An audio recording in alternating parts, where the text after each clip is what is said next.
Hello my dear students. तो आज हमारा ट्रिगो पार्ट 2 का लास्ट लेक्चर है और आज हमारा जो भी रिमेनिंग टॉपिक्स है वो हम देख लेते हैं। उसके बाद trigo part 3 and part 4 and so on आएगा और पार्ट 5 तो हमारा सॉल्यूशन ऑफ ट्रायंगल जो है वो बाद में होगा। ठीक है, तो चलो हम देख लेते हैं लास्ट टॉपिक जो है इस पार्ट का वो क्या है। पहले थोड़ा सा थियरी पे बातचीत कर लेते हैं, फिर हम क्वेश्चंस पे आ रहे हैं। ठीक है, तो चलिए हमें मैक्सिमम और मिनिमम वैल्यू स्टडी करना है ट्रिग्नोमेट्रिक फंक्शंस का। ठीक है, दैट इज आपका रेंज में बातचीत करना है ना। तो maximum and minimum value of क्या trigonometric functions. Maximum and minimum value of trigonometric functions. Clear है? Maximum and minimum value of trigonometric functions, तो यह है आपका कंसेप्ट। अभी इसमें हम पहला जो फेमस रेंज है वो स्टडी कर लेंगे। रेंज ऑफ कौन सा फंक्शन की बात कर रहे हैं हम? a cos x plus b sin x या फिर a sin x plus b cos x। इस टाइप ऑफ फंक्शंस के रेंज हम लोग कैसे निकालेंगे उस चीज पे हम बातचीत कर रहे हैं। तो मैंने आपको बोला भी था, एक क्वेश्चन के दौरान मैंने आपको ये चीज सिखाया भी था कि देखो दोस्त, आपके जिंदगी में कभी भी a cos theta plus b sin theta pattern में अगर कोई भी चीज आ जाता है तो हमेशा आप इस चीज पे बिलीव करना कि a को आप r cos सब्स्टिट्यूट कर दो और b को r sin, या फिर a को r sin b को r cos सब्स्टिट्यूट कर दो। वो जो एक k cos phi k sin phi वाला क्वेश्चन कराया था उसी के ऊपर बेस्ड है। समझ में आ रहा है ना? उधर मैंने ये टेक्निक जो है वो आपको ऑलरेडी सिखा रखा है, वही चीज बस आपको यहाँ पे यूज करना है। a को यहाँ पे cos है ऑलरेडी, मैं sin मान लेता हूँ। आप अगर cos मानना चाहते हो cos मान लो, कोई दिक्कत वाली बात नहीं है। a को r sin अल्फा मान लिया और b को हम लोग क्या मान लिए? r cos अल्फा मान लिए। ठीक है, देयरफॉर जो आपका fx हो जाएगा वो fx क्या बन जाएगा? a cos x plus b sin x। ये ट्रांसफॉर्म होकर के क्या बनेगा? ये ट्रांसफॉर्म होकर के बन जाएगा आपका r sin alpha cos x plus b का वैल्यू हो जाएगा r cos alpha sin x। समझ आ रहा है? तो यहां से r कॉमन चला जाएगा और sine of x plus alpha बचेगा। ठीक है, अभी r और अल्फा आपके पास दो अननोन था, इनका वैल्यू आपको निकालना पड़ेगा। तो बेसिकली इनका वैल्यू आप कैसे निकालोगे जरा ध्यान से देखो। ये 1 हो गया, ये आपका 2 हो गया। ठीक है, तो अभी आप अगर 1 स्क्वायर प्लस 2 स्क्वायर कर देते हो तो यहाँ से क्लियरली अल्फा एलिमिनेट हो जाएगा और r का वैल्यू मिल जाएगा। तो यहाँ से अपने को क्या मिल रहा है? a square plus b square जो है वो r स्क्वायर इंटू अंदर आ रहा है sine square alpha plus cos square alpha. सही है, तो ये r square equal to a square plus b square है। तो r का जो वैल्यू होगा वो बेसिकली क्या हो जाएगा? Under root of a square plus b square. Plus minus में इन्वॉल्व नहीं कर रहा हूं क्योंकि माइनस जो है वो r तो एक मैग्नीट्यूड की तरह ट्रीट हो रहा है, तो प्लस माइनस को हम नहीं ले रहे, r को पॉजिटिव ही ले रहे हैं। अगर आप लेना चाहते हो प्लस माइनस तो कोई दिक्कत वाली बात नहीं है, ले सकते हो, है ना। बट अभी के लिए मैं यहाँ पे स्किप कर रहा हूँ प्लस माइनस, है। चलो, तो अगर मैं 2 को अभी 1 अभी या फिर 1 को अगर 2 से आप डिवाइड कर देते हो तो आपके पास जो चीज मिलेगा वो क्या मिलेगा? a अपॉन बी बराबर tan alpha. a upon B बराबर टेन अल्फा। तो यहाँ से जो अल्फा का वैल्यू आ रहा था वो tan inverse of a by B. ये सारी चीज मैं आपको ऑलरेडी करा रखा था उसमें। ठीक है, चलो, तो अभी जो यहाँ से r कॉमन आ जाएगा और ये जो चीज बनने वाला है ये क्या बनने वाला है? Sine A cos B plus cos A sine B, that is sine of x plus alpha बनने वाला है। ठीक है, समझ में आ रहा है? अभी आप एक चीज जानते हो अच्छे से कि साइन के अंदर कुछ भी हो जाए कोई फर्क ही नहीं पड़ता है कि साइन का आंसर हमेशा -1 से 1 के अंदर आएगा। अगर x रियल है तो साइन के अंदर हमेशा -1 से 1। और यहाँ पे तो x रेस्ट्रिक्टेड नहीं है, x तो यहाँ पे रियल है, कुछ भी हो सकता है। समझ में आ रहा है ना? तो आप क्या लिखोगे कि for all x belongs to real number we have sine of x plus alpha जो है वो हमेशा किसके अंदर आएगा? -1 से 1 के अंदर आएगा। क्लियर? अगर साइन का वैल्यू -1 से 1 के अंदर आता है तो r times of sine of x plus alpha का वैल्यू डेफिनेटली -r से r के बीच में आएगा। क्योंकि मैंने r को पॉजिटिव कंसीडर करके आया तो तीनों जगह पे अगर r मल्टीप्लाई कर दूंगा तो ये इनइक्वालिटी में कोई इफेक्ट नहीं आएगा। और अगर आप -r का वैल्यू माइनस कंसीडर करके आते हो तो अगर तीनों तरफ माइनस मल्टीप्लाई कर दोगे तो यहाँ पे इनइक्वालिटी चेंज हो जाएगा। मैं वो भी आपको करके दिखा दूंगा, आप चिंता मत कीजिए। अभी r का वैल्यू पुट कर दीजिए जरा यहाँ पे, तो ये कितना आ जाएगा? Minus under root of a square plus b square. ठीक है, और r sine of x plus alpha आपका कौन है? fx है। तो ये fx का जो रेंज है वो आपको मिल चुका है क्या? Minus under root a square plus b square से कहां तक? Plus under root A square plus B square तक। ठीक है, तो अगर देखो मैं आपको बता ही देता हूं, अगर मैं यहाँ पे r का वैल्यू माइनस वाला कंसीडर करता तो ये इनइक्वालिटी क्या हो जाता, ऐसे हो जाता ना, माइनस r रहता और यहाँ पे fx रहता और यहाँ पे प्लस r हो जाता। ठीक है, क्योंकि r आपका नेगेटिव अगर हो जाता है, यहाँ पे माइनस अगर कंसीडर करते हैं नेगेटिव हो जाता है, तो ये इनइक्वालिटी रिवर्स हो जाएगा। अभी अगर मैं r का वैल्यू जो है, r का वैल्यू तब की बार क्या होता, minus of under root this होता ना, तो माइनस ऑफ अंडर रूट ये वैल्यू अगर पुट करता तो यहाँ पे नेगेटिव आता और यहाँ पे पॉजिटिव आता, अल्टीमेटली यही आंसर आपको घूम करके मिलता। इसीलिए प्लस लो या फिर माइनस लो कोई फर्क नहीं होगा। क्लियर है? देयरफॉर रेंज ऑफ fx जो आपको मिल गया वो क्या हो गया, कहां से कहां तक, closed interval minus under root A square plus B square से लेकर के कहां तक हो जाएगा, plus under root A square plus B square तक। तो याद रखिएगा कि इस टाइप ऑफ फंक्शन बहुत ही इंपॉर्टेंट फंक्शन है ये, है ना। मैंने आपको बोला था कि पूरा रेंज टॉपिक हम फंक्शन में नहीं पढ़ सकते, उसको तोड़ तोड़ के आधा यहाँ पे हमने स्टडी किए, आधा हम आईटीएफ में स्टडी करेंगे और रिमेनिंग पार्ट हम कैलकुलस में स्टडी करेंगे। ठीक है ना, सारे फंक्शंस का रेंज निकालना एक ही चैप्टर में पढ़ाया नहीं जा सकता, throughout the syllabus break हो चलेगा। ठीक है, तो रेंज ऑफ fx जो आपका फेमस फंक्शन है उसका रेंज हमें मिल चुका है, समझ में आ रहा है ना, और यही है इस फंक्शन का रेंज जो आपको प्रॉपर्ली दिमाग में याद रखना है। क्लियर, समझ में आ रहा है पक्का? चलो इसको प्रॉपर्ली आप लिखो अच्छे से। फिर ये हो गया आपका एक theory portion. Maximum minimum value पे एक और टाइप ऑफ फंक्शन आता है जिसका हम सिर्फ मिनिमम वैल्यू पे बात कर सकते हैं। मैक्सिमम वैल्यू क्या हो सकता है उसका मैं बताऊंगा, बट वो धीरे धीरे कैलकुलस वगैरह सीखने के बाद और क्लियर हो जाता है वो चीज। ठीक है, तो ये आप लिख करके रखो, आगे मैं बात कर रहा हूं, ये आप लिख करके रखो, एक पॉज लेकर के लिख करके रखो। बेसिकली मैं हेडिंग लगा रहा हूं यहाँ पे मिनिमम वैल्यू, बट फिर भी मैक्सिमम वैल्यू आपका जितना ज्यादा थीटा पे डिपेंड करेगा। ठीक है, आप देख सकते हो कौन सा एक्सप्रेशन का बात कर रहा हूं। Minimum value of fx is equal to a tan square x plus b sec square x। ठीक है, तो ये इस टाइप ऑफ फंक्शन जो है ये भी काफी इंपॉर्टेंट हो जाता है, समझ आ रहा है क्या? और ये भी कभी ना कभी एग्जाम में आने का चांसेस पूरा बना रहता है। क्लियर, समझ में आ रहा है मेरी बात? तो जरा ध्यान से देखिएगा कि किस तरीके से इस सवाल को अपन सॉल्व करते हैं। ठीक है, तो a tan sec स्क्वायर क्या लिख रहा हूं, cot स्क्वायर होगा, a tan square plus b cot square x। ठीक है, देखिए जरा ध्यान से देखिएगा। अभी देखो हम यहां पे क्या कर सकते हैं, इस फंक्शन को क्या मैं इस तरीके से एक्सप्रेस कर सकता हूं क्या? जरा ध्यान से देखना, तो इस फंक्शन को मैं ऐसे लिख सकता हूं ना, बराबर a tan square x plus b divided by tan square x, ऐसे बोल सकते हैं, बिल्कुल ऐसे बोल सकते हैं। समझ में आ रहा है? तो अभी अगर मुझे इसको समथिंग मिनिमम वैल्यू इसका निकालना है तो हम यहाँ पे क्या क्या क्या सोचेंगे, यहाँ पे ऐसे हम लिख सकते हैं ना, देखो इसको a tan x root A basically आएगा, root A tan x minus root b by tan x। Basically perfect square में क्रिएट कर रहा हूं, है ना, परफेक्ट स्क्वायर बना रहा हूं। तो परफेक्ट स्क्वायर अगर बनाना है तो प्लस ट्वाइस ए बी वाला टर्म होना पड़ेगा ना, तो इसीलिए रूट लगा दिया, क्योंकि रूट ए का होल स्क्वायर ही तो ए होगा, और साथ में यहाँ पे इन दोनों का प्रोडक्ट आ जाएगा 2 अंडर रूट ए बी। तो जरा ध्यान से देखो, तो क्या इस चीज को मैं ऐसे लिख पाऊंगा? बिल्कुल मैं ऐसे लिख पाऊंगा। ठीक है ना, यहाँ से कैंसिल आउट होकर के a square tan x a tan square x plus b cos square x ही आएगा, और माइनस प्लस कैंसिल हो जाएगा। ठीक है, तो अभी ये परफेक्ट स्क्वायर है, इसका मिनिमम वैल्यू क्या है? ये परफेक्ट स्क्वायर है, इसका मिनिमम वैल्यू क्या है? इसका मिनिमम वैल्यू है 0, तो 0 प्लस ट्वाइस रूट है, अभी fx का मिनिमम वैल्यू क्या मिल गया? fx का जो मिनिमम वैल्यू मिल गया वो 0 प्लस 2 रूट ए बी, कितना आ गया? 2 रूट ए बी आ गया। तो इस टाइप ऑफ फंक्शन का मैं डायरेक्टली मिनिमम वैल्यू पे कमेंट कर सकता हूं, वो क्या आ जाएगा? 2 रूट ए बी आ जाएगा। समझ में आ रहा है मेरी बात? क्लियर? अच्छा, अभी ध्यान से समझो मेरे बात।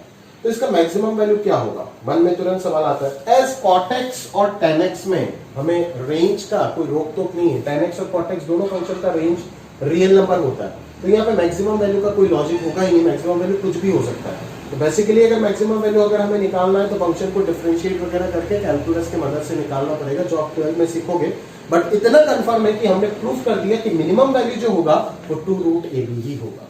ठीक है, तो दो चीज आपको इस टॉपिक में सीखने को मिला, एक a cos theta plus b sin theta का मैक्सिमम मिनिमम वैल्यू, और a tan square x plus b cos square x इस टाइप ऑफ फंक्शन का सिर्फ मिनिमम वैल्यू, इसका मैक्सिमम वैल्यू पे बातचीत करने के लिए हमें कैलकुलस का मदद लेना होगा। ठीक है, तो अभी तक जितना बोल सकते थे उतना ही बोला मैंने आपको। ठीक है, अभी देखिए कुछ अच्छे बच्चे का दिमाग में कुछ डाउट्स आता है और वो मेरे पास ये डाउट पुट करते हैं कि सर आपने इसको a minus B whole square plus twice ab के फॉर्मेट में क्यों लिया? आप तो इसको ऐसे भी लिख सकते थे, root a tan x plus root b divided by tan x whole square minus 2 under root A B. इस प्रकार से भी तो आप इसको लिख सकते थे ना, इसमें क्या दिक्कत था? इसमें भी तो कोई दिक्कत नहीं था, इसमें तो आप लिख सकते थे इस प्रकार से। क्लियर है? तो इस तरीके से हमने क्यों नहीं लिखा इसको?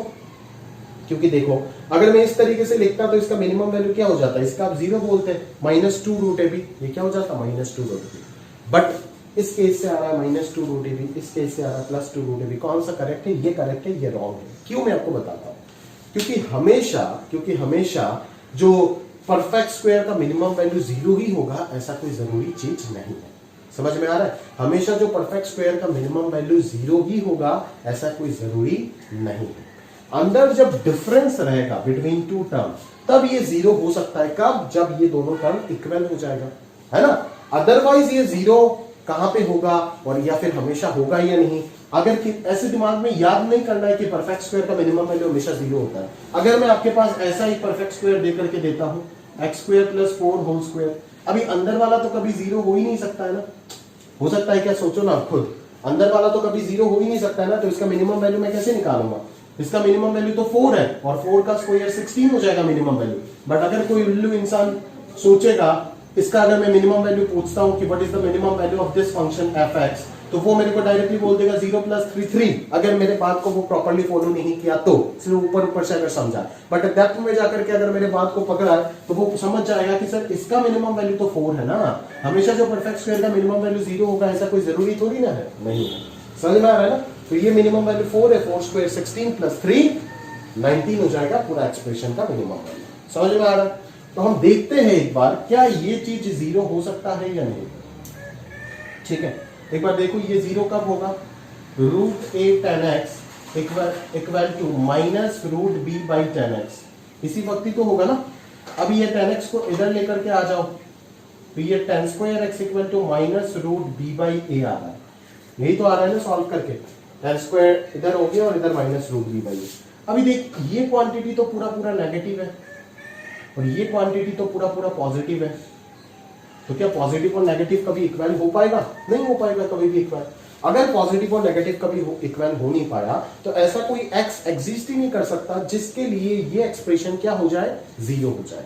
तो अगर ये एक्सप्रेशन कभी 0 हो ही नहीं पा रहा है for any value of x, तो कैसे इसका मिनिमम वैल्यू ऑफ 0 बोलोगे?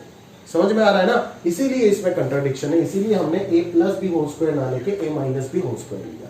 क्योंकि परफेक्ट स्क्वायर जो बना रहे हैं हम, परफेक्ट स्क्वायर बनाते क्यों है? रेंज निकालने के टाइम परफेक्ट स्क्वायर क्वाड्रेटिक को हम इसीलिए बनाते हैं ताकि उस परफेक्ट स्क्वायर का मिनिमम वैल्यू हमें पता चल जाए और हम आसानी से उसका रेंज में बातचीत कर पाए। ठीक है, तो अगर अभी ये अगर नेगेटिव कभी ये अगर 0 हो ही नहीं सकता है तो ये कहा क्या होगा मेरे को थोड़ी ना पता है। ये कभी 0 तो नहीं हो पा रहा है ना। तो अगर 0 नहीं, अगर ये -2 हो जाता है या फिर ये अगर +3 हो जाता है, +3 से अगर शुरू होता है या फिर -2 से होता है, तो इसका रेंज निकालना सबसे पहले जरूरी काम हो जाएगा। तो जब तक इसके बारे में पता नहीं चलेगा तब तक इसका स्क्वायर के बारे में नहीं बातचीत कर सकते। समझ में आ रहा है क्या? क्लियर है?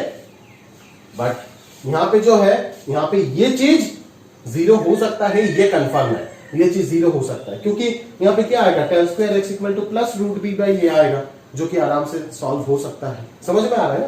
तो ये 0 हो सकता है। और अगर परफेक्ट स्क्वायर के अंदर वाला वैल्यू अगर 0 हो सकता है तो आप सोच के देखो कि कंफर्म है कि आंसर मिनिमम वैल्यू जो है वो 0 होगा ही होगा।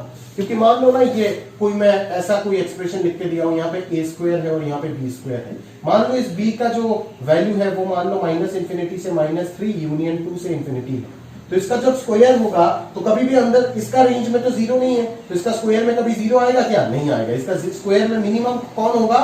2 स्क्वायर 4 हो सकता है। बट अगर इस a का वैल्यू कभी ना कभी 0 हो रहा है, बाहर में जाए कि क्या हो रहा है मेरे को फर्क नहीं पड़ता। मान लो a का वैल्यू -2 से 2 है, अगर ये a कभी ना कभी 0 हो सकता है तो डेफिनेटली इस a का स्क्वायर में 0 का स्क्वायर 0 तो आएगा ना, और बाकी नेगेटिव नंबर का स्क्वायर और पॉजिटिव नंबर का स्क्वायर वो सारे के सारे तो 0 से बड़ा ही होगा, तो मिनिमम वैल्यू 0 में कंक्लूड कर पाऊंगा। समझ में आ रहा है ना? तो मैंने इसको परफेक्ट क्या ये सोच करके बनाया ताकि इसका मिनिमम वैल्यू जो है वो क्या बन जाए, 0 बन जाए और हम इसको सोच पाए प्रॉपर्ली। ठीक है, तो वही हमारा एम था। तो हम क्या लिखेंगे, F X will be minimum, minimum value of F X is 2 root A B where tan square x equal to root over of b by u। Where मतलब एफ एक्स तो रेंज का value है, मतलब range का value तो किसी particular domain पे आएगा ना, दैट इज किसी पर्टिकुलर x का वैल्यू पे आएगा। वो x का वैल्यू आप कहां से निकालोगे, इस इक्वेशन से निकालोगे, क्योंकि इसी इक्वेशन के ऊपर बेस करके आप इसको 0 मान रहे हो, अदरवाइज तो आप इसको 0 नहीं मान पाते। समझ में आ रहा है क्या, क्लियर है। तो ये आपका मैक्सिमम वैल्यू मिनिमम वैल्यू का कंसेप्ट है, जिसको आपको बहुत अच्छे से और ध्यान से समझ करके दिमाग में स्टोर करना चाहिए। क्लियर है, समझ आ रहा है ना, अच्छा टॉपिक है, पी और जी वाला टॉपिक है, समझ में आ रहा है ना, एकदम ध्यान से दिमाग में फिट करो तभी जाकर के आपको अच्छे से चीजों को जो समझ आएगा। ठीक है, चलो आगे बात करते हैं।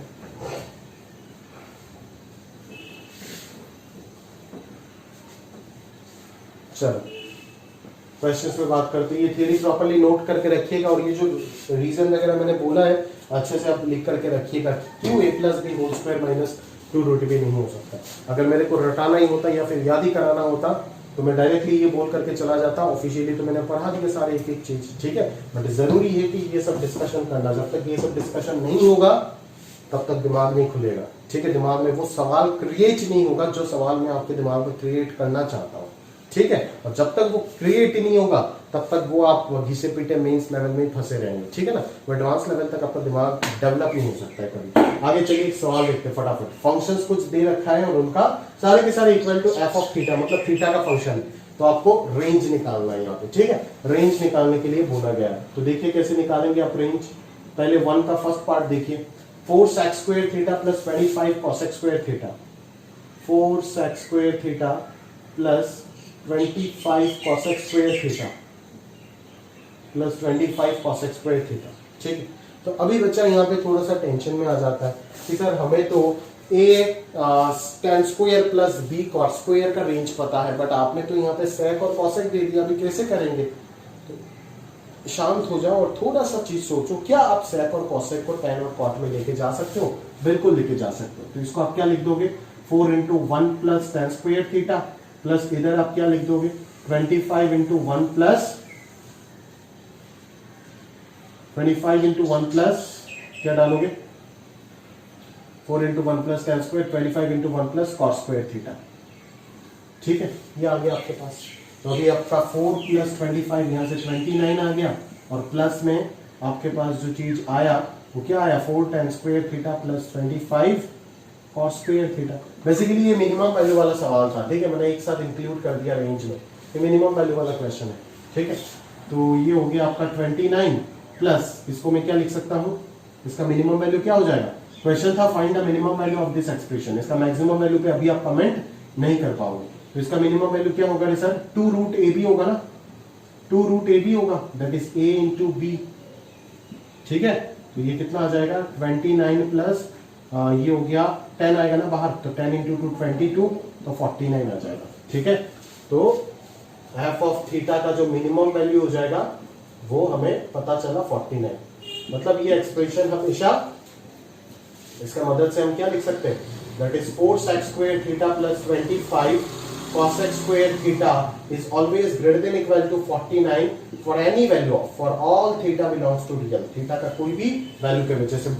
बट थोड़ा सा होशियारी से, क्योंकि यहाँ पे थीटा कुछ भी लेने से डिफाइन नहीं होता, sec थीटा और cosec थीटा का डोमेन में रेस्ट्रिक्शन होता है ना, ये बोलता है odd multiple of pi by 2 नहीं हो सकता है, ये बोलता है इंटीजर मल्टीपल ऑफ पाई नहीं हो सकता है, तो कोई बोल रहा है odd multiple of pi by 2 नहीं हो सकता है, कोई बोल रहा है integer multiple of pi by 2 नहीं हो सकता। मतलब क्या, इंटीजर मल्टीपल ऑफ पाई नहीं हो सकता है, मतलब क्या कि कोई even multiple of pi by 2 नहीं हो सकता है। तो अगर odd multiple of pi by 2 भी नहीं हो सकता है, even multiple of pi by 2 भी अगर नहीं हो सकता है, तो क्या होगा, पाई बाई 2 का ऑड इवन दोनों हट गया, मतलब integer multiple of pi by 2 को हटा दो, दैट इज r माइनस क्या लिखूंगा, n पाई बाई 2, जहां पे n बिलोंग्स टू इंटीजर। पहले सिर्फ ट्वाइस n प्लस 1 लिखते थे sec के लिए, ठीक है, और cosec के लिए n पाई है तो पाई बाई 2 के फॉर्मेट में ट्वाइस n आ जाएगा, दैट इज इवन आ जाएगा। तो इवन और ऑड मिला देखो, अगर यूनियन ले लोगे तो क्या आ जाएगा, पूरा रियल नंबर आ जाएगा, पूरा सारे इंटीजर्स आ जाएगा। दैट इज n हो जाएगा n into pi by two, जहां पे n बिलोंग्स टू जाएगा। ठीक है, तो this is the domain of that function and the minimum value of that function is 49। Clear है, समझ आ रहा है ना? चलो आगे बातचीत करते हैं। अगला क्वेश्चन देखो, sine square theta minus sine theta minus 2, इसका आपको रेंज निकालना है। ठीक है, तो डेफिनेटली इस प्रकार के क्वेश्चंस आप ऑलरेडी किए हो फंक्शन में। ठीक है, तो इसका रेंज आप कैसे निकालोगे, इसको टोटली आप किस में कन्वर्ट करोगे, साइन में कन्वर्ट करोगे। ठीक है, तो ये हो गया sine square theta minus sine theta minus 2, तो इसको मैं किस में कन्वर्ट करूंगा, एक साइन में कन्वर्ट करूंगा, दैट इज परफेक्ट स्क्वायर बनाऊंगा, क्योंकि साइन का रेंज मुझे पता है, आप जानते हैं। तो sine square theta minus 2 involve कराऊंगा यहाँ पे, और इधर हाफ आ गया, प्लस 1/4 आ जाएगा, माइनस 2 माइनस 1/4 आ जाएगा। ठीक है, तो ये कितना हो जाएगा, ये हो जाएगा साइन थीटा माइनस 1/2 का होल स्क्वायर, और यहाँ पे हो जाएगा 9/4। क्लियर? तो साइन थीटा माइनस हाफ, अभी साइन थीटा का वैल्यू अगर पता चल गया तो पूरा पूरा इसका रेंज में निकाल सकता हूँ। आप जानते हो कि साइन थीटा का जो रेंज होता है वो -1 से 1 के अंदर होता है। ठीक है, तो definitely sine theta minus half जो होगा उसका वैल्यू हो जाएगा -3/2 से हाफ तक हो जाएगा। ठीक है, अभी उसका स्क्वायर चाहिए ना, तो स्क्वायर का ग्राफ यूज करोगे। एक्स स्क्वायर का ग्राफ क्या होता है, ये होता है ना y बराबर एक्स स्क्वायर का ग्राफ। ठीक है, तो x का वैल्यू क्या है, -3/2 से हाफ तक है ना, तो अभी 0 से हाफ तक का स्क्वायर आएगा 0 से 1/4, और 3/2 तक का होगा 9/4, तो पूरा पूरा 0 से 9/4 हो जाएगा आंसर। ठीक है, तो therefore sine theta minus half का होल स्क्वायर जो होगा वो हो जाएगा 0 से 9/4, दोनों जगह पे इक्वालिटी होगा, क्योंकि 3/2 पे भी इक्वालिटी है, हाफ पे भी है। ठीक है, और अगर हाफ पे नहीं भी होता तो माइनस हाफ तो है ना इस इंटरवल में, तो माइनस हाफ का स्क्वायर तो 1/4 होगा ना। हाफ पे अगर नहीं भी होता तब भी 1/4 यहाँ पे इंक्लूड होता। बहुत बच्चे ऐसे सोच लेते कि हाफ पे अगर इक्वालिटी नहीं है तो 1/4 को रेंज से हटा देते। अरे भाई माइनस हाफ का स्क्वायर तो 1/4 आएगा ना, एक से आने से ही हुआ। अभी इसका -9/4 करना है, अभी इससे आपको -9/4 करना है। ये मैं एफ ऑफ थीटा मान लेता हूँ, तो -9/4 इधर आ गया और इधर 0 आ गया। समझ में आ रहा है ना? That is F of theta belongs to, जो रेंज हो गया वो -9/4 से 0 हो गया, for all theta belongs to R, क्योंकि यहाँ पे तो थीटा कुछ भी हो सकता है ना, साइन थीटा का डोमेन तो रियल होता है, और डिनोमिनेटर अंडर रूट वगैरह कुछ भी नहीं है, तो आराम से इसका रेंज आप क्या बोल सकते हो, थीटा बिलोंग्स टू रियल बोल सकते हो। क्लियर है? चलो आगे देखते हैं।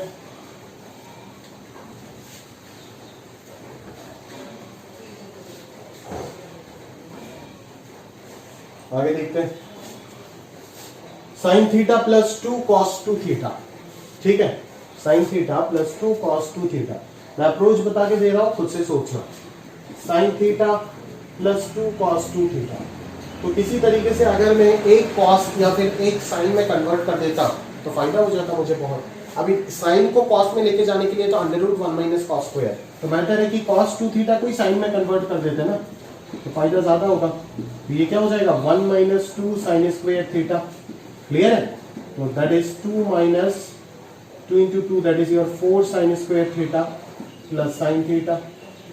क्लियर? तो यहां से आप -4 अगर कॉमन ले लोगे तो ये साइन स्क्वायर थीटा हो जाएगा, माइनस साइन थीटा बाई 4 हो जाएगा, -1/2 हो जाएगा। अभी इसको परफेक्ट स्क्वायर बना के इस क्वेश्चन को, ऊपर वाले क्वेश्चन को जैसे किया था उसी अंदाज से आप सॉल्व करो, आराम से हो जाएगा। क्लियर है? चलो next question, 3 cos theta plus 5/3 plus 5 cos theta. 3 cos theta plus 5/3 plus 5 cos theta. 3 cos theta plus 5/3 plus 5 cos theta. ठीक है, तो सबसे पहले इसको ब्रेक करते हैं कोसाइन को, तो ये क्या होगा, cos theta cos π/3 minus sine theta sine π/3 plus 5 cos theta. तो ये कितना हो जाएगा, cos π/3 कितना होगा, √3/60 डिग्री है ना, 3/2 cos थीटा माइनस ये हो जाएगा 3√3/2 sine theta plus 5 cos theta. अभी 3/2 प्लस 5 क्या है, 3/2 प्लस 5 क्या है, 13/2 cos theta plus -3√3/2 sin theta. तो ये किस फॉर्मेट में दिख रहा है? b cos theta plus a sin theta के फॉर्मेट में आ गया ना ये। अब इसका रेंज तो आपको पता था, क्या था? -√a² प्लस b² से प्लस √a² प्लस b² तक था। तो यहाँ पे a कौन हो गया? -3√3/2 का होल स्क्वायर प्लस 13/2 का होल स्क्वायर से कहां तक होगा? प्लस -3√3/2 का स्क्वायर प्लस 13/2 का स्क्वायर तक होगा। ठीक है, अगर तरीके से देखें तो ये कितना आएगा? 27, 169, 170, 180, 190, 197, 196, 196/4, ये हो जाएगा 14, 14/2, 7, -7 से 7। ठीक है, ये आ जाएगा आपका इस फंक्शन का रेंज। ठीक है, और थीटा क्या होगा? For all theta belongs to real, क्योंकि डोमेन तो रियल होगा, ना डिनोमिनेटर है, ना अंडर रूट है, ना लॉग है, ना कोई स्पेशल फंक्शन है। बस जो भी स्पेशल फंक्शन कॉस और साइन है उसका डोमेन हमेशा रियल होता है। क्लियर हो गया? चलो लास्ट क्वेश्चन देखो। tan cos square theta minus 6 sin theta cos theta plus 2 sin square theta. यहाँ पे बच्चे और कंफ्यूज हो जाते हैं। बच्चे कंफ्यूज मत हो, जो चीज सिखाया ट्रिग्नोमेट्री में अगर रेंज का क्वेश्चन आया तो जो 2 पॉइंट सिखाया उसी के बीच में होगा क्वेश्चन, या तो परफेक्ट स्क्वायर में कन्वर्ट करो। समझ आ रहा है ना? क्लियर है? तो जो पढ़ा है उसी के अंदर ही होगा सवाल, एकदम आईटी के पेपर सेम टू सेम आपको मिलेगा, देखिएगा जाकर। तो ये हो गया आपको यहाँ पे +2 sin स्क्वायर थीटा तक। क्लियर? अभी आप क्या कर सकते हो यहाँ पे, जरा ध्यान से आप सोचो। पहले तो यहाँ से 2 cos स्क्वायर थीटा चुराओ और चुरा के इसको दे दो। तो यहाँ पे रहेगा 8 cos square theta minus 2 sin theta cos theta को sin 2 थीटा लिख सकता हूँ, और 2 sin square plus 2 cos square 2 हो जाएगा। अब इस cos स्क्वायर को मैं क्या कर सकता हूँ? 4 कॉमन ले लेते हैं और 2 cos स्क्वायर को क्या लिख सकते हैं? 2 cos square theta minus 1 is your cos 2 theta. तो 2 cos स्क्वायर थीटा का वैल्यू क्या हो जाएगा? 1 plus cos 2 theta, 1 plus cos 2 theta. ठीक है, तो ये sin 2 थीटा आ गया। तो यहाँ पे 4 बच गया, यहाँ पे +2 है, तो 4 और 2 मिलकर के 6 हो गया। अभी ये आ गया 4 cos 2 theta plus -3 sin 2 theta. लो बन गया ना a cos x plus b sin x। x कुछ भी हो कोई फर्क नहीं पड़ता है, 2 थीटा 3 थीटा 100 थीटा कुछ भी हो कोई फर्क नहीं पड़ता है, उस फॉर्मेट में होना चाहिए। ठीक है, तो इसका रेंज क्या आ जाएगा? √4² प्लस -3 होल स्क्वायर का नेगेटिव साइन से प्लस 4² प्लस -3 का होल स्क्वायर तक। दैट इज ये हो जाएगा -5 से 5 और इसके साथ 6 एडिशन में है, तो आंसर आ जाएगा 1 से 11 for all theta belongs to real. ठीक है, this is the range of your function under the given domain set of real numbers. Clear है? समझ आ रहा है? इसी तरीके से अपन रेंज ऑफ डिफरेंट फंक्शंस निकाल सकते हैं आराम से। ठीक है, तो वही टेक्निक अपने आप के अंदर भी आपको डेवलप करना है। ठीक है ना? चलो आगे देखते हैं, प्रॉपर्ली कॉपी में नोट कीजिएगा सारी चीज। आगे देखते हैं, find minimum value of cos 2 theta plus cos theta. एक फंक्शन दे रखा है, वही आपको ट्रांसफॉर्मेशन करना है और कुछ नहीं। cos 2 theta plus cos theta for all theta belongs to real number. ठीक है, तो यहाँ पे आपको मिनिमम वैल्यू निकालना है इस पूरा एक्सप्रेशन का। अगर पूरा एक्सप्रेशन का मिनिमम वैल्यू निकालना चाहता हूँ तो डेफिनेटली एक ही चीज दिख रहा है, cos 2 थीटा को 2 cos स्क्वायर थीटा माइनस 1 लिखूंगा, क्योंकि साइन में तो लेके नहीं जाऊंगा। यहाँ पे अगर साइन थीटा होता तो साइन में लेके जाता ताकि परफेक्ट स्क्वायर बना पाऊं। अभी मैं cos में आराम से परफेक्ट स्क्वायर बना पा रहा हूँ, तो क्या दिक्कत है? तो 2 कॉमन ले लेते, तो cos square theta plus half cos theta minus half हो गया। ठीक है ना? तो ये क्या बन जाएगा? cos square theta plus 2 into cos theta into 1/4 plus 1/16 minus half minus 1/16 हो गया। तो ये आ जाएगा 2 इंटू cos थीटा प्लस 1/4 का होल स्क्वायर, और इधर आ जाएगा -16 और ये हो जाएगा 9/16।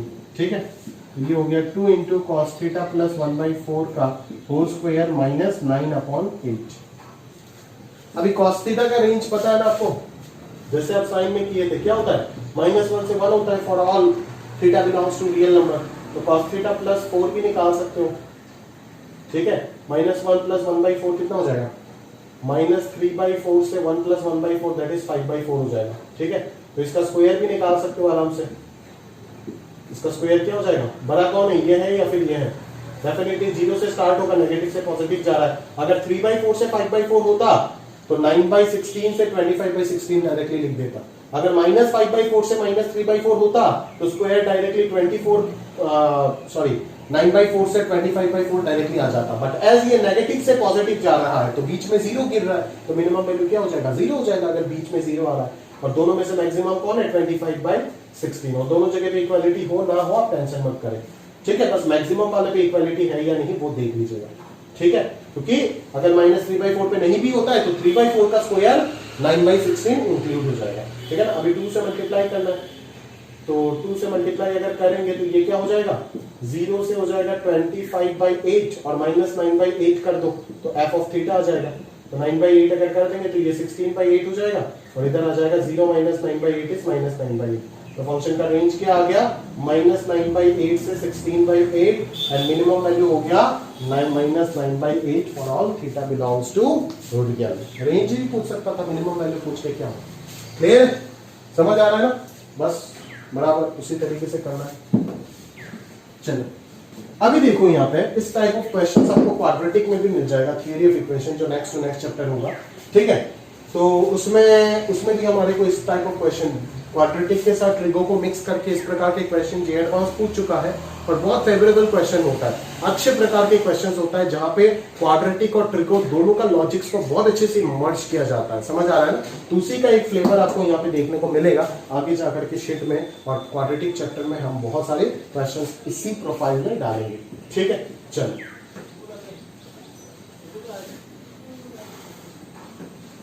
यहां से देखिएगा प्रॉपर्ली, देखो a का वैल्यू दे रखा है आपका 0 से 3 के बीच में, a का वैल्यू दे रखा है 0 से 3 के बीच में, b का वैल्यू दे रखा है 0 से 3 के बीच में, और इधर अपने पास एक क्वाड्रेटिक इक्वेशन है, क्वाड्रेटिक पॉलिनोमियल भी इन्वॉल्व है और ट्रिगो भी इन्वॉल्व है, 3 cos ax plus b। Basically ये सब बाउंड्री वैल्यू प्रॉब्लम है जो आपको ट्रिगो पार्ट 3 में एक टॉपिक के अंदर में बहुत सारे इस प्रकार के प्रॉब्लम्स कराया जाएगा, आप चिंता मत करो।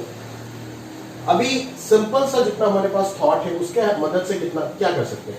मैंने आपको एक पैटर्न फंक्शन में जरूर सिखाया, वो क्या है कि अगर बेटा दो अलग अलग प्रकार के फंक्शन एक ही इक्वेशन में इन्वॉल्व हो जाता है तो दोनों को इक्वालिटी के दो अलग अलग साइड में रखो एंड चेक करो फॉर देयर बाउंड्री वैल्यूज।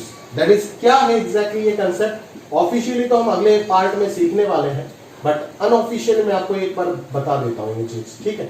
तो अगर दोनों को दो अलग अलग पार्ट में रखता हूं, इसका रेंज एक बार चेक कर क्या होगा। इसको मैं क्या लिख सकता हूं, x - 1 होल स्क्वायर प्लस 3, और इसको तो ऐसे ही रख सकते हैं। तो इसका रेंज क्या हो जाएगा, इसका मिनिमम वैल्यू 0 होगा, क्योंकि पता है ना x = 1 पे ये 0 हो पा रहा है, जो हो पा रहा है उसका मिनिमम वैल्यू तो 0 ही होगा ना। 0 + 3 क्या हो जाएगा, 3 से इंफिनिटी। और इसका रेंज क्या हो जाएगा, cos का वैल्यू हमेशा -1 से 1 के अंदर रहता है। cos अगर -1 से 1 के अंदर है तो इस चीज का रेंज क्या आ जाएगा, -3 से 3 आएगा। मतलब इसका मैक्सिमम वैल्यू दिख रहा है, इधर मैक्सिमम वैल्यू दिख रहा है आपको 3, मैक्सिमम वैल्यू इज 3, और इधर आपको मिनिमम वैल्यू दे रखा है 3, इधर आपको मिनिमम वैल्यू दे रखा है 3, समझ आ रहा है ना। इधर मैक्सिमम वैल्यू दे रखा है 3 और इधर मिनिमम वैल्यू दे रखा है 3। तो अगर ये मैक्सिमम वैल्यू 3 और मिनिमम वैल्यू 3 है और बोल रहा है एटलीस्ट वन सॉल्यूशन एग्जिस्ट करना पड़ेगा, मतलब इक्वालिटी को कभी ना कभी होल्ड करना होगा। तो इक्वालिटी अगर होल्ड करना है तो एक ही ऑप्शन है कि ये तो 3 हो जाए, ये 3 से शुरू हो रहा है और ये 3 पे खत्म हो रहा है, मतलब दोनों ही जब 3 हो जाएगा तभी कोई ना कोई सॉल्यूशन एग्जिस्ट कर सकता है। अदरवाइज किसी भी x के लिए कोई सॉल्यूशन एग्जिस्ट नहीं कर सकता है, क्योंकि बाकी x के वैल्यूज के लिए ये 3 से बड़ा हो जाएगा और ये 3 से छोटा ही रहेगा, तो दोनों कभी भी इक्वल हो नहीं पाएगा, मतलब इस इक्वेशन का कोई सॉल्यूशन एग्जिस्ट नहीं करेगा। For solution to be exist, for solution to be exist क्या होना पड़ेगा, x² - 3x + 4 must be equal to -3 cos of ax + b equal to क्या होगा, 3 होगा, ठीक है। तो ये 3 कब होगा, इसका वैल्यू इन दोनों को सॉल्व करो ना तो x इक्वल टू क्या मिलेगा, 1 मिलेगा, जो यहां से क्लियरली दिख रहा है। x का वैल्यू 1 होगा तभी आंसर 3 आएगा, और x का वैल्यू अगर 1 आप यहां पे रख देते हो तो cos of a + b का वैल्यू आ जाएगा -1। cos of a + b अगर -1 है तो a + b का वैल्यू क्या हो सकता है, कहां पे cos थीटा का वैल्यू -1 होता है, बोलो। पाई पे हो सकता है, फिर 3 पाई में हो सकता है ना। अभी नेगेटिव में मैं नहीं जा रहा हूं क्योंकि a और b दोनों पॉजिटिव है, तो दोनों का समेशन कभी नेगेटिव हो ही नहीं सकता है। फिर 3 पाई के बाद 5 पाई पे हो सकता है ना, 7 पाई पे हो सकता है, एंड सो ऑन। बट अब ध्यान से देखो कि a प्लस बी जो है वो मैक्सिमम ज्यादा से ज्यादा अगर दोनों भी 3 हो जाता है तो वो हमेशा 6 से तो छोटा ही होगा या फिर 6 के इक्वल होगा। 6 से बड़ा तो हो ही नहीं सकता, क्योंकि 6 से बड़ा होने के लिए किसी भी एक को 3 से बड़ा होना पड़ेगा, जो कि हो नहीं पाएगा। बट इधर जो आंसर सबको दिख रहा है उसमें से यहां से तो सारे के सारे 6 से बड़ा है, ये 6.28 है एंड सो ऑन, सब के सब 6 से बड़ा है, तो एक ही ऑप्शन फंस रहा है यहाँ पे, कौन? पाई। तो a प्लस बी का ओनली पॉसिबल वैल्यू क्या हो जाएगा? पाई हो जाएगा under this given information. Otherwise अगर बातचीत करो तब तो a प्लस बी का इनफाइनाइट पॉसिबिलिटी होगा अगर a और b का ये कंडीशन नहीं दिया जाता, ठीक है। और under this condition a plus B का यूनिक वैल्यू पॉसिबल होगा, जो कि हो जाएगा आपका पाई। क्लियर है? समझ आ रहा है ना? अच्छे टाइप ऑफ प्रॉब्लम है, ठीक है। चल अच्छे से नोट करके रखिएगा, यही है आपका बाउंड्री वैल्यू प्रॉब्लम का कंसेप्ट। जब भी दो अलग अलग प्रकार के फंक्शंस एक ही इक्वेशन में इन्वॉल्व हो रहा है तो आप समझ जाना कंसेप्ट ये बाउंड्री वैल्यू का है, क्योंकि इस टाइप ऑफ इक्वेशंस को सॉल्व कोई भी नहीं कर पाएगा विदाउट सॉफ्टवेयर, ठीक है। समझ में आ रहा है ना? तो ये रेंज का क्वेश्चन होता है बेसिकली, एक अच्छे फॉर्मेट में रेंज के क्वेश्चन दिए जाते हैं। अगला क्वेश्चन देखो, tan square theta plus sec theta बराबर लैम्डा। लैम्डा का वैल्यू यहाँ पे रियल नंबर है और बोल रहा है क्या लैम्डा का वैल्यू होगा जिस वजह से ये इक्वेशन होल्ड करेगा, ठीक। तो हम सॉल्व करते हैं। tan थीटा का वैल्यू क्या होता है? रियल होता है, बट sec थीटा का वैल्यू रियल नहीं होता है, वो माइनस इंफिनिटी से -1 यूनियन 1 से इंफिनिटी होता है। तो क्यों ना हम यहाँ से सॉल्व, ये sec थीटा में तो इस tan स्क्वायर को भी tan में रख के तो फायदा नहीं, sec में लेके चले जाओ, तो ये हो जाएगा आपका sec स्क्वायर थीटा -1। तो ये sec थीटा के टर्म में पूरा पूरा एक क्वाड्रेटिक बन गया, तो सॉल्व कर दो इसको। sec square theta plus sec theta minus of lambda plus 1। तो यहाँ पे sec थीटा का जो वैल्यू आ रहा है वो कितना आ रहा है? -1 plus minus √b square minus 4ac। तो ये +4 इंटू लैम्डा प्लस 1 हो जाएगा divided by 2, that is -1 plus minus √4 lambda plus 5 divided by 2। अभी एज आपको पता है कि sec थीटा का वैल्यू हमेशा 1 से बड़ा होता है या फिर -1 से छोटा होता है, तो आप भी अकॉर्डिंगली सॉल्व करोगे कि sec theta greater than equal to 1 या फिर sec थीटा क्या होगा? Less than equal to -1। तो sec theta greater than equal to 1 को अगर मैं सॉल्व करना चाहता हूं, मतलब मुझे इस इरेशनल इनइक्वालिटी को सॉल्व करना पड़ेगा, ठीक है, जो कि क्या हो जाएगा? 2 इधर जाएगा, -1 उधर जाएगा, तो 3, that is minus plus minus 4 is greater than equal to -2 + 1 3। समझ में आ रहा है ना? अभी 3 तो एक पॉजिटिव नंबर है, अंडर रूट भी पॉजिटिव है, अंडर रूट के साथ में अगर मैं माइनस ले लूंगा तब तो काम नहीं चलेगा ना। माइनस लेंगे तो काम चलेगा क्या? कभी भी कोई नेगेटिव नंबर 3 से बड़ा हो सकता है? नहीं। तो यहाँ पे ऑब्वियसली प्लस होगा। और अगर मैं इस केस में बात करूं तो इस केस में क्या हो जाएगा? -1 plus minus √4 lambda plus 5 divided by 2 less than equal to -1। अभी 2 से मल्टीप्लाई कर रहे हो तो इनइक्वालिटी में कोई दिक्कत नहीं आएगा, ये लेस देन इक्वल टू -2 होगा। अगर इधर चाहता है तो ये plus minus √4 lambda plus 5 less than equal to -2 + 1 -1 हो जाएगा। अभी कोई -1 से अगर छोटा है तो वो नेगेटिव ही होगा ऑब्वियसली, तो यहाँ से प्लस साइन हटा दो। फिर अगर इसको आप सही करना चाहते हो तो माइनस से दोनों तरफ मल्टीप्लाई कर दो, तो ये ग्रेटर देन इक्वल टू -1 आ गया। अभी इसका जो मीनिंग है, इसका मीनिंग इसका और इसका इंटरसेक्शन क्या होगा? यही तो होगा ना, क्योंकि x अगर 1 से बड़ा बोल रहा है उसका मतलब तो x 3 से भी बड़ा होगा। समझ में आ रहा है ना? और अगर कोई मतलब x अगर 1 से बड़ा है तो उसका मतलब ये नहीं कि x 3 से बड़ा होगा, x का आंसर 2 भी हो सकता है। बट अगर मैंने बोल दिया कि x 3 से बड़ा है तो ये कंफर्म है कि x 1 से बड़ा है। तो इन दोनों को सॉल्व ना करके सिर्फ इसको सॉल्व करने से ही काम चलेगा, जो कि है √4 lambda plus 5 greater than equal to 3, ताकि आपका 4 लैम्डा प्लस 5 का वैल्यू मिल रहा है 9 से बड़ा, है ना। 4 लैम्डा माइनस 4 का वैल्यू मिल रहा है 0 से बड़ा, दैट इज लैम्डा का वैल्यू मिल जाएगा 1 से बड़ा। आगे आपका लैम्डा का वैल्यू समझ में आ रहा है ना? इस प्रकार से आपको ट्रिग्नोमेट्री और क्वाड्रेटिक वगैरह को अच्छे से यूज करके क्वेश्चंस बनाए जा सकते हैं। 2 फ्लेवर मैंने आपको यहाँ पर दिखाया और बाकी और भी बहुत टाइप ऑफ क्वेश्चंस आपको शीट्स में मिल जाएगा, और उसको प्रैक्टिस करोगे, अपना बेस भी डेवलप होगा, रिवीजन करोगे तो पूरा हमेशा तैयार रहेगा। फिर प्रीवियस ईयर करो, दैट्स एनफ, और कुछ नहीं चाहिए, ठीक है। वही तो होता है प्रैक्टिस, तैयार। समझ आ रहा है? तो ये एक अच्छे सेट ऑफ प्रॉब्लम्स है जो मैंने आपको करा दी। अभी बाकी जो है वो आप शीट में करोगे। और अभी हिस्ट्री को पार्ट 2 का last topic, last lecture, last topic हम देख लेते हैं, ट्रिग्नोमेट्रिक आइडेंटिटीज। चलिए, तो अभी देखो हमारा ये लास्ट पार्ट है ट्रिगो आइडेंटिटीज। तो आइडेंटिटीज क्या होता है आप जानते हो, जो सारे वैल्यूज के लिए ट्रू होता है। बेसिकली यहाँ पे देखो पहला क्वेश्चन नंबर 1 2 कर लेते हैं, फिर अब मैं आपको ये नोट बताऊंगा। ए प्लस बी प्लस सी 180 डिग्री, मतलब आप ये रिलेशन देखते ही समझते हो कि एबीसी तीनों की तीनों एंगल्स ऑफ ए ट्राइंगल है, ठीक है। तो sine 2a plus sine 2b plus sine 2c equal to 4 sine A sine B sine C, ये सब टाइप के रिलेशंस आपको प्रूव करना है, जो कि बहुत सारे एबीसी के लिए ट्रू होगा, है ना। इस रिलेशन को सेटिस्फाई करने वाला कोई भी एबीसी आप ले लो जो इसको सेटिस्फाई करेगा, इसीलिए इसको ट्रिग्नोमेट्रिक आइडेंटिटीज बोलते हैं ये सब रिलेशन को।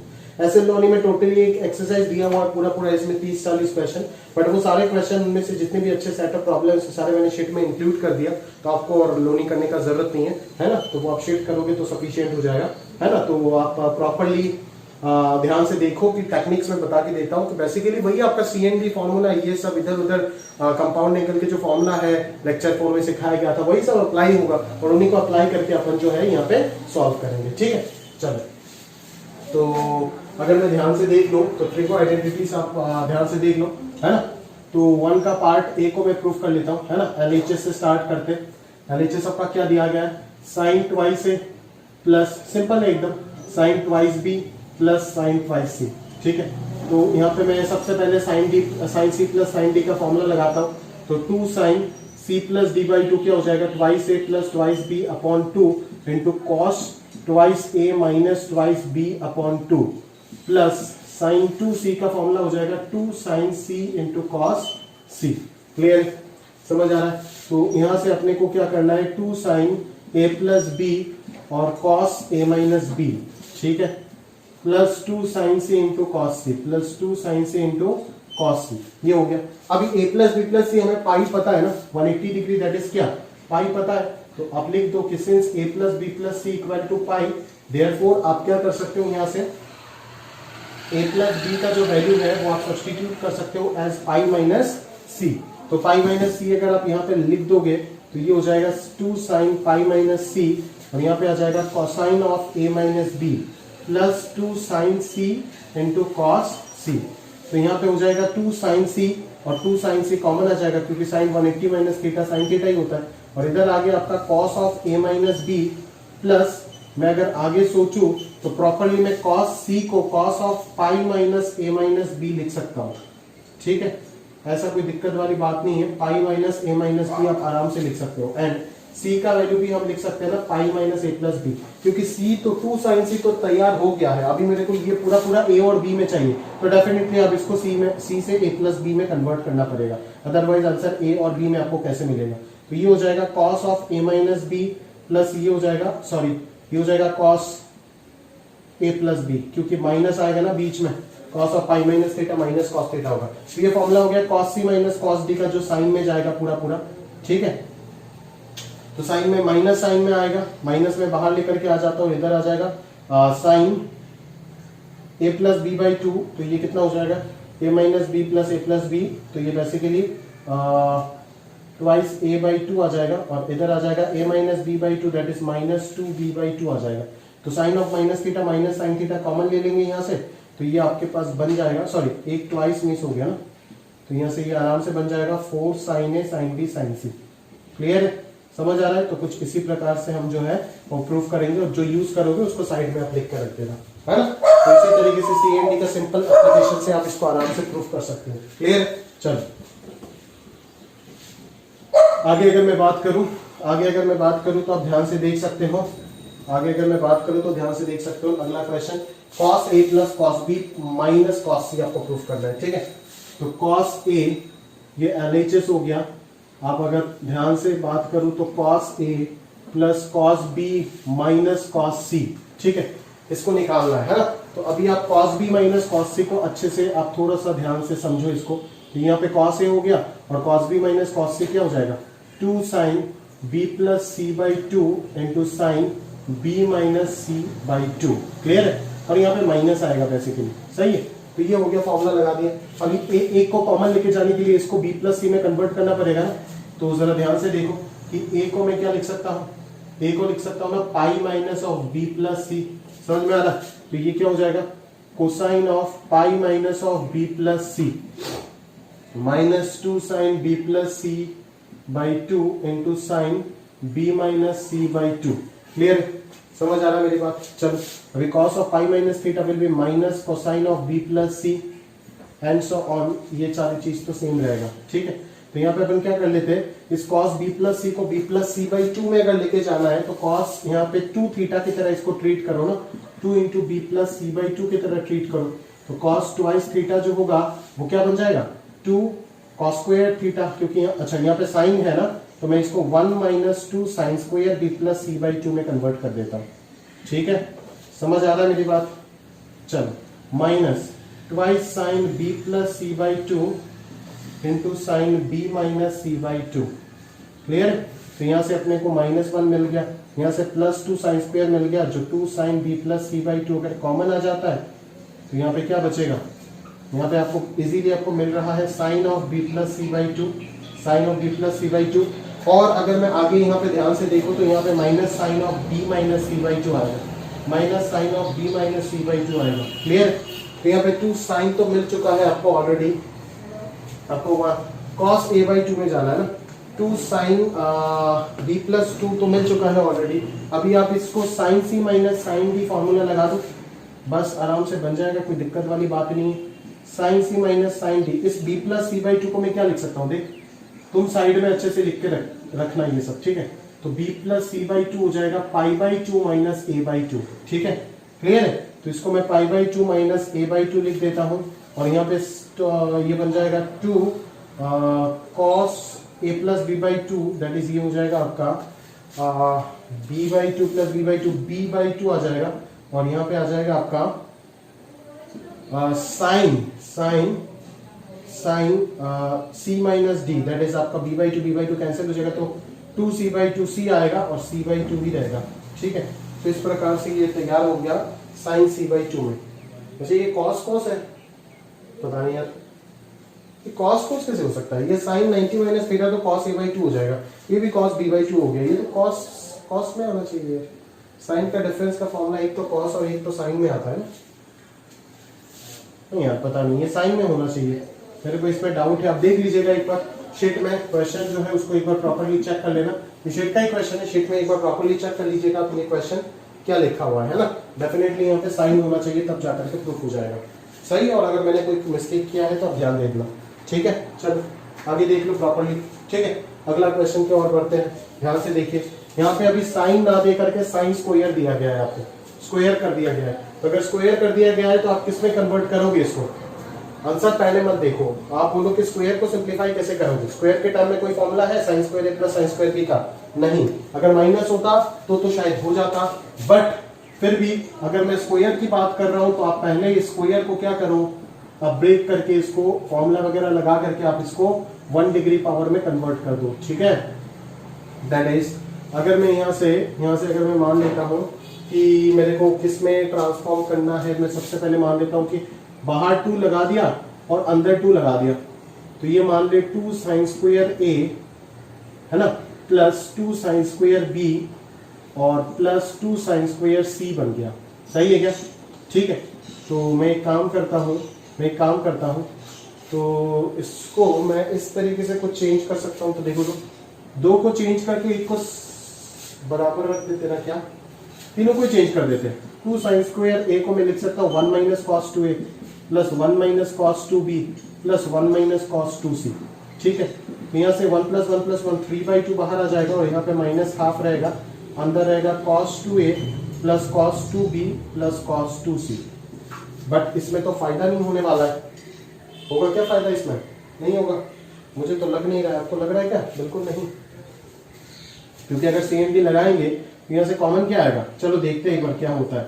तो यहाँ पे मैं cos 2a को तो लिख देता हूँ, cos 2a, अच्छा cos 2a plus cos 2b, यहाँ पे CMD लगा दो तो 2 cos c plus d divided by 2, तो ये प्लस b हो जाएगा, और c माइनस d तो ये cos a माइनस b हो जाएगा, प्लस cos 2c को अपन लिख सकते हैं ना 2 cos स्क्वायर c माइनस 1 बोल के, बिल्कुल बराबर लिख सकते हैं। Minus half into minus 1 half हो जाएगा, हाफ प्लस 3/2 विल बी 2, है ना। और यहाँ पे आगे आपका माइनस हाफ इंटू 2 कितना आ जाएगा, अरे जनाब ये तो माइनस हाफ इंटू, यहाँ से 2 कॉमन है, यहाँ से 2 कॉमन है, इस 2 को कैंसिल कर लेगा, तो यहाँ पे cos A plus B into cos A minus B हो गया, ठीक है। और इस कॉस स्क्वायर सी को मैं cos of A plus B का स्क्वायर लिख सकता हूँ ना, since C equal to pi minus of A plus B, क्योंकि A plus B plus C 90 दिया हुआ है। समझ में आ रहा है क्या? तो पाई सॉरी पाई 180 दिया हुआ है, तो सी को मैं पाई माइनस ए प्लस बी लिख सकता हूँ, तो पाई माइनस थीटा कॉस थीटा हो गया। समझ में आ रहा है ना? तो यहाँ से आराम से आपके पास cos of A plus B जो है वो कॉमन आ गया, और इधर बच गया cos of A minus B minus cos of A plus B, ठीक है। तो यहाँ से अगर आप सिंप्लीफाई करेंगे तो आराम से सी एंड बी लगाने का भी जरूरत नहीं है, लगाना है तो लगा दो, अदरवाइज फॉर्मूला ब्रेक कर दो, तो आराम से एक झटके में आपके पास आंसर आ जाएगा। और यहाँ से लगभग आप आराम से इस दोनों फॉर्मूला को ब्रेक कर दो, आपके पास आंसर आ जाएगा, पूरा दिख रहा है मेरे को। और इस a प्लस बी को आप पाई माइनस सी करके आप साइन सी में कन्वर्ट कर दो, सॉरी कॉस सी में कन्वर्ट कर दो, तो आराम से ये आंसर आपको मिल जाएगा। समझ आ रहा है ना? तो यही होता है टेक्निक, जो बेसिक फॉर्मूले होते हैं उनको ही यूज करके ट्रांसफॉर्म करते जाना इधर उधर, बस हो जाएगा आंसर। समझ में आ रहा है? क्लियर? चलो आगे ध्यान से देखते, आगे ध्यान से देखते चलो। tan a plus tan b plus tan c equal to tan a tan b tan c, ठीक है। तो क्या करना है, इसको कैसे प्रूव करना है? अभी tan आ गया, तो यहाँ पे a plus b plus c पाई दिया हुआ है आपको। अभी tan a plus tan b को जितने भी अभी c एंड d वगैरह है, ये सारे के सारे साइन कॉस में है, तो tan में क्या करूं? tan में तो कोई c एंड d वगैरह फॉर्मूला वगैरह नहीं है, तो अपन डायरेक्टली tan में ट्रांसफॉर्म कर देते हैं। c को उधर ले जा करके tan cot में हमेशा ऐसे ही करते हैं हम लोग, ठीक है, याद रखना। और साइन कॉस में आप c एंड d वगैरह लगा सकते हो। एज tan cot में आपके पास कोई c and d formula apply करने के लिए कुछ है नहीं आपके पास, इसीलिए आप directly both side tan operate करके सॉल्व कर सकते हो। एक एंगल को आप उधर भेज दोगे और डायरेक्टली आप अकॉर्डिंगली करते जाओगे, आपके पास आपका आंसर तैयार हो जाएगा। इसको क्रॉस मल्टीप्लिकेशन करके आप सॉल्व कर लेना, आपके पास आपका आंसर आ जाएगा। अगला वाला जो है वो देखिए a/2 b/2 इस फॉर्मेट में है। तो अगर a/2 b/2 के फॉर्मेट में आपको करना है, तो आप यहाँ से a plus B plus C equal to pi को a/2 plus b/2 plus c/2 equal to पाई/2 कर सकते हैं, कोई दिक्कत वाली बात नहीं है। तो यहाँ से आप a/2 प्लस b/2 को इधर रख दीजिए और पाई/2 माइनस c/2 को उधर लेके चले जाइए, ठीक है। तो इसी प्रकार से अपने को सोचना होता है, आप ध्यान से इसको गौर से देख करके रखिए। समझ में आ रहा है ना? अभी आप दोनों तरफ 10 लगा दीजिए, आराम से आ जाएगा। बोले सर अभी भी तो सेम ही लग रहा है मेरे को, सेम ही पैटर्न में बनेगा। नहीं, ये cot c/2 बने जाए, जिसको मैं 1/10 c/2 लिख सकता हूँ। और ये फॉर्मूला ब्रेक होकर के क्या बन जाएगा? ये बन जाएगा tan a/2 plus tan b/2 divided by 1 minus tan a/2 into tan b/2। ये देखो दो का प्रोडक्ट, अब ये इसके साथ मल्टीप्लाई होगा तो और दो का प्रोडक्ट बनेगा, तो सबका समेशन का आंसर क्या आ जाएगा? 1 आ जाएगा। आराम से प्रूफ हो जाएगा, कोई दिक्कत वाली बात है ही नहीं। क्लियर है? सिमिलरली यहाँ पे भी क्या है आपको, साइन साइन दिख गया। अगर साइन साइन दिख गया, tan और cot अगर होता है तब तो आप आइडेंटिटी का बात कर रहे हो, अगर tan cot होता है तब आप बेसिकली उसमें करोगे क्या बोलते हैं, tan cot अगर होता है तब आप डायरेक्टली जो गिवन कंडीशन होगा उसी में both side tan cot operate करके प्रूव कर सकते हो, कोई दिक्कत नहीं है। और अगर साइन कॉस में होता है तो पहले आप basic fundamental C and D एक बार ऑपरेट करके देख लो क्या हो रहा है, उसके बाद अकॉर्डिंगली आप कोशिश कर लेना, ठीक है ना। चलो, तो उसके बाद अगर मैं बात करूं लास्ट क्वेश्चन का, sine a/2 plus sine b/2 plus sine c/2, तो यहाँ पे आप देख सकते हो यहाँ पे साइन आ गया वापस, तो मैं यहाँ पे एक बार C N D formula apply कर सकता हूँ, कोई दिक्कत वाला बात नहीं है, ठीक है। तो यहाँ पे अगर मैं लगा देता हूँ सी एन डी, तो ये क्या हो जाएगा, a प्लस b/2 तो आएगा और नीचे by2 एक और आएगा, तो ये a प्लस b/4 हो जाएगा। और साथों साथ यहाँ पे बचेगा आपके लिए cos of a minus b/4 हो जाएगा। क्लियर है? चलो आगे अगर मैं देखूं तो इस 2 साइन c/2 को मैं साइन, इसको मैं ऐसे लिख सकता हूँ ना, साइन 2, आप जब पेपर में करोगे तब तो आपको ब्रेक करके करना पड़ेगा, तो 2 sign c/4 into cos c/4 ऐसे लिख सकते हो आप, ठीक है। अभी a plus b plus c का वैल्यू पाई पता है, ठीक है, समझ में आ रहा है ना। तो a प्लस b/4 का वैल्यू मैं पाई/4 माइनस c/4 लिखूंगा डेफिनेटली। तो इसको अगर मैं पाई/4 माइनस c/4 लिखूं तो क्या ये ब्रेक होगा? लग रहा है क्या? a/2 चाहिए ना, साइन a प्लस b, मुझे तो नहीं लग रहा है। a प्लस b, तो ये a प्लस b/2 हो जाएगा और डिवाइडेड बाई 2 हो जाएगा, दैट इज 4 आएगा। तो पाई/4 माइनस c/4 करने से तो बात बनेगा क्या? लग रहा है कि आपको बात बनने लायक है कुछ? बिल्कुल नहीं। क्योंकि ये तो sine A cos C by four, इधर है cos C by four minus cos A sine C by four में चला जाएगा, जहाँ पे cos A minus B present रह जाएगा दोनों जगह पे। कोई फायदा नहीं होगा ना आपको यहाँ पे। तो आप करोगे क्या यहाँ पे? क्या कर सकते हो? बोलो बोलो बोलो। कोई शक? पाई बाई फोर कॉमन तो ले ही नहीं पाएंगे ना, करेंगे कैसे? कॉमन तो ले ही नहीं पाएंगे, कॉमन का तो प्लेटफॉर्म बन ही नहीं रहा है। सवाल तो सही है ना?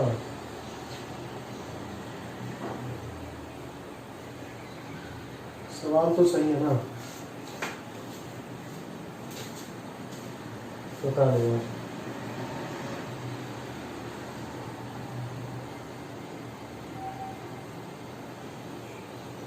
सवाल तो सही होना चाहिए, कोई दिक्कत वाली बात तो है नहीं इसे। Pi minus pi by four minus A by four, इस टाइप में जाना है। बहुत बड़ा चीज आ गया नहीं? हाँ हाँ बिल्कुल। तो करे क्या यहाँ पे?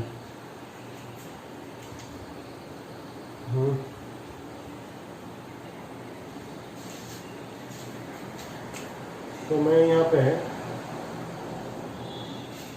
साइन में अगर कन्वर्ट ना करके ए बाई टू प्लस साइन अगर लगा भी देते हैं यहाँ पे, अगर फॉर्मूला ब्रेक भी कर देते हैं तो कोई फ़ायदा होगा बोल करके तो दिख नहीं रहा है ना।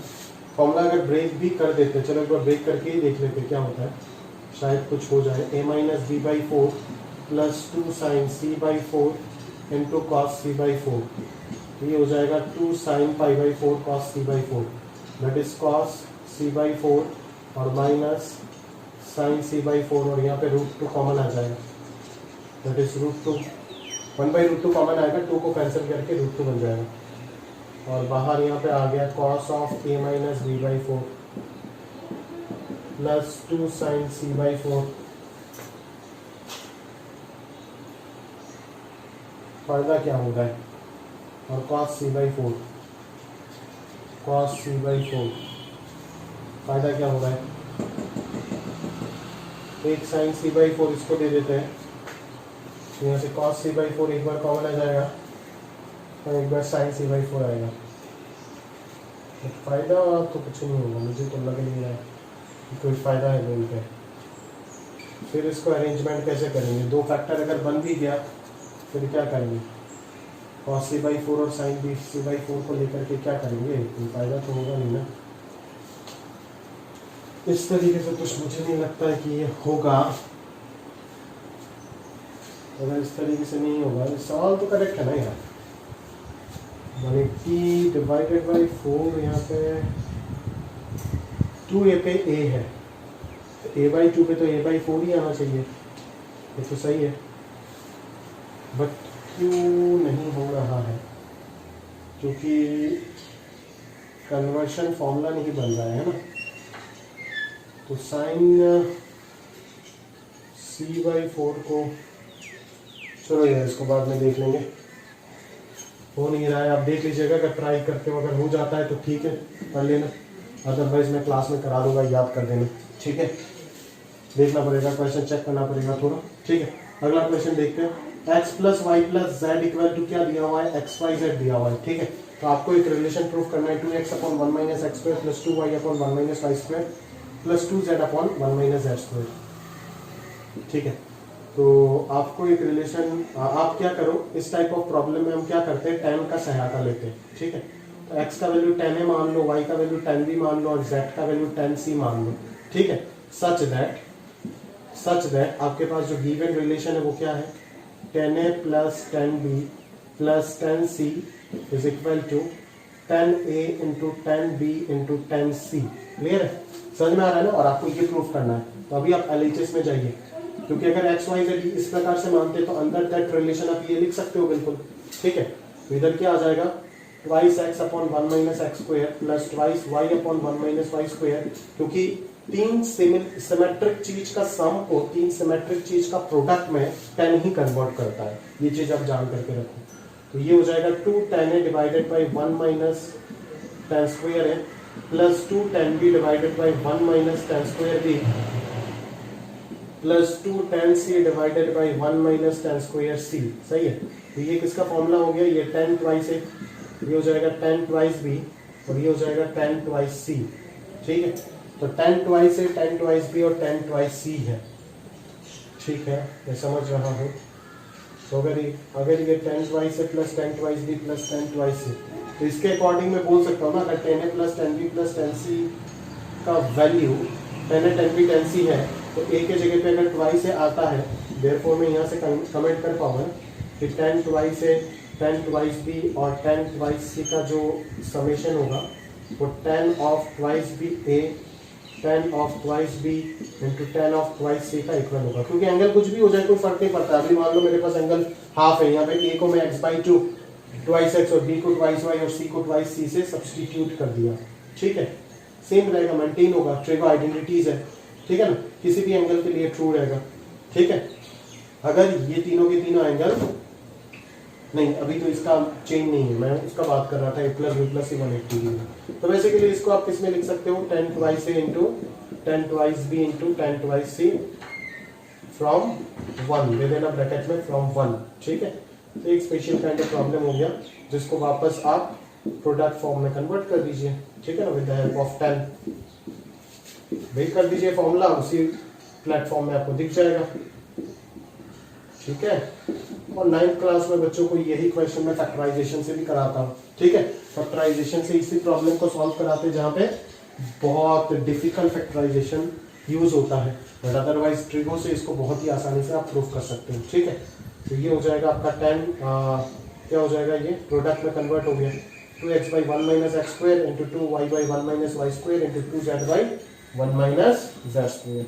क्लियर है, आगे आपके पास आ रही चीज। तो याद रखना, इस प्रकार का जब भी गंदे एक्सप्रेशन का टर्म्स का समीशन आपका प्रोडक्ट में कन्वर्ट करने के लिए बोला जाएगा, आप tan का माध्यम से ही उसको प्रूव करोगे। ठीक है ना, tan थीटा जो रेशियो होता है वही ये सबको प्रूव करता है। समझ में आ रहा है ना, तो ये याद रखिएगा, एक स्पेशल काइंड ऑफ प्रॉब्लम है, बहुत अच्छा प्रॉब्लम है। इस टाइप में और भी क्वेश्चंस आपको शीट में दिया गया है 3x 5x दे करके। ठीक है, तो आप कर लीजिएगा वो सबको। अभी देखिए नीचे यहाँ पे कुछ बेसिक नोट्स लिखा गया है ना, यहाँ पे ट्रिगो इनइक्वालिटी है। बेसिकली ट्रिगो इनइक्वालिटी जो x का वैल्यू निकालना है वो सब हम पार्ट 3 में करेंगे, बट ये आइडेंटिटीज में कुछ इनइक्वालिटीज है, इन सब का समेशन, ये सारे रिजल्ट्स आप याद कर लेना।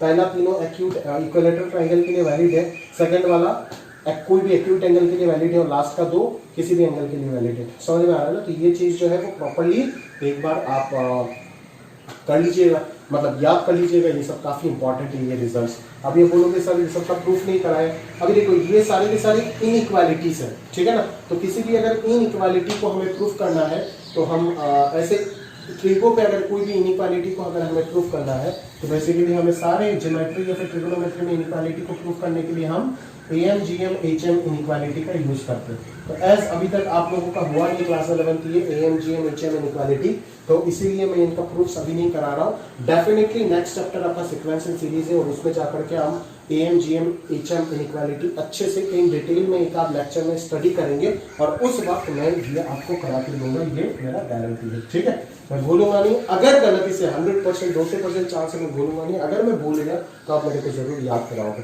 अदरवाइज मेरे को अभी AM, GM, HM इनइक्वालिटी सिखाना पड़ेगा, उसके बाद ये पढ़ाना पड़ेगा। ठीक है, तो ये बिना अरिथमेटिक प्रोग्रेशन, ज्योमेट्रिक प्रोग्रेशन सीख के ये सब हमें सिखाना नहीं चाहता, तो जब ये पढ़ेंगे तभी मैं ये सब का प्रूफ आपको बता दूंगा, 15 मिनट लगेगा। ठीक है, तो आप प्रॉपर्ली मेरे को अगर मैं भूल गया तो याद दिलाओगे, और अगर मैं नहीं भूला तब तो कोई दिक्कत नहीं है। ठीक है, बट ये रिजल्ट जब भी आप ट्रिगो ये आप लिख के जरूर रखना कॉपी में, समझ में आ रहा है ना, क्योंकि जब भी ट्रिगो को रिवाइज करोगे तो ये रिजल्ट्स आपको याद होने चाहिए। ये काफी इंपॉर्टेंट रिजल्ट है, डायरेक्टली जेईई पे ऑप्शन के फॉर्मेट में ये सब रिजल्ट्स आपको दिख सकता है, इसीलिए ये रिजल्ट याद रखना काफी इंपॉर्टेंट है, आप याद रखिएगा। समझ में आ रहा है ना, याद रखिएगा कि sin A plus sin B plus sin C कभी भी A और B और C की जगह पे कोई भी एंगल फिट करके बोलेगा कि इस एक्सप्रेशन का मैक्सिमम वैल्यू क्या होगा, बोलो तो ये अगर लेस देन इक्वल टू 3√3/2 है तो इसका मैक्सिमम वैल्यू 3√3/2 होगा, इसका भी मैक्सिमम वैल्यू 3/2 होगा। ये ग्रेटर देन इक्वल टू √3 है, बाकी सारे के सारे ग्रेटर देन वाला है, तो बाकी सबका क्या बोल सकते हैं हम, मिनिमम वैल्यू कमेंट कर सकते हैं कि ये 6 से बड़ा ही होगा, ये 3√3 से बड़ा होगा।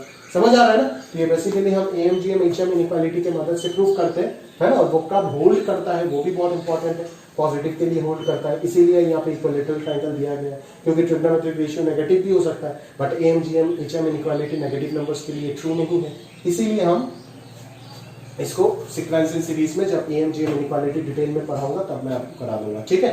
तो अभी यहाँ तक ही रखते हैं, है ना। तो बस ये रिजल्ट आप कॉपी में लिख कर रखो और ये रिजल्ट याद रखो, प्रूफ में उधर आपको कराऊंगा, ठीक है।